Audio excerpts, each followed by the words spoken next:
In 2022, Lamborghini is celebrating the V12, the legendary 12-cylinder engine that has powered its most iconic cars for almost 60 years. They include the Espada 400 GT, which was the first four-seat vehicle by Lamborghini and was its biggest selling model for years.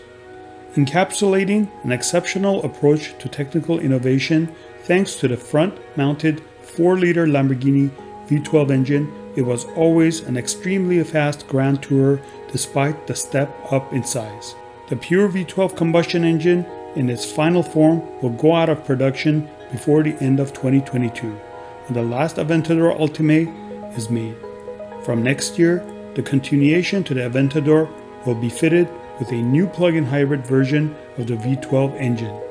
Before we get into details, please consider subscribing to DPC Cars for future videos. Here's Nathan with more details.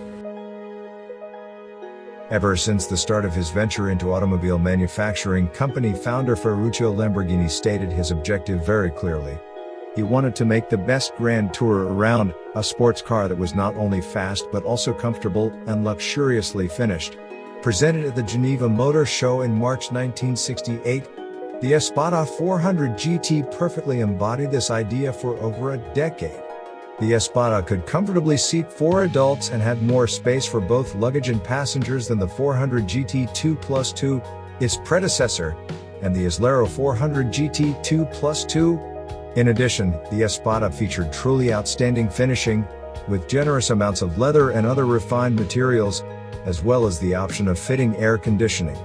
Power steering was introduced as an option in 1969. It was included as standard from 1972 onwards. A version with automatic transmission was available from 1974. The technical cornerstone of the Espada was the 60 degrees V12 engine that was first produced in 1963 with a displacement of 3.5 liters, which had already been increased to 4 liters in 1964.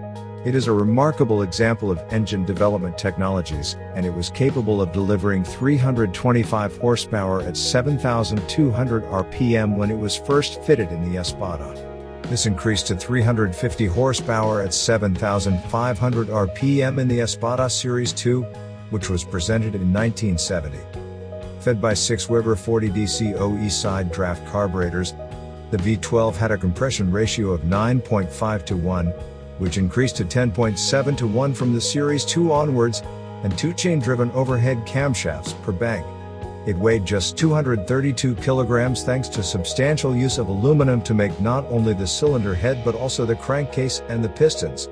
It was front-mounted in a position that was slightly further forward compared to the previous Lamborghini 350 and 400 GT engines, in order to make the interior roomier. Thanks to the large opening below the aluminum hood, it was easily accessible. The chassis was based on that of the 400 GT, but it was lengthened so that the wheelbase reached 2,650 millimeters, and it was also widened, with the wheel track increasing to 149 centimeters.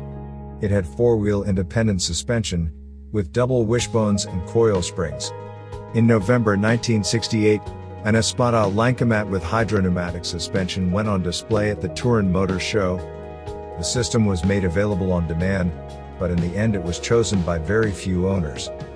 The Espada was an extremely fast Grand Tourer that was capable of reaching a top speed of between 245 and 260 kilometers per hour and keeping up with the sportier Miura in most conditions. If you like this video, hit the thumbs up button. Thank you for watching.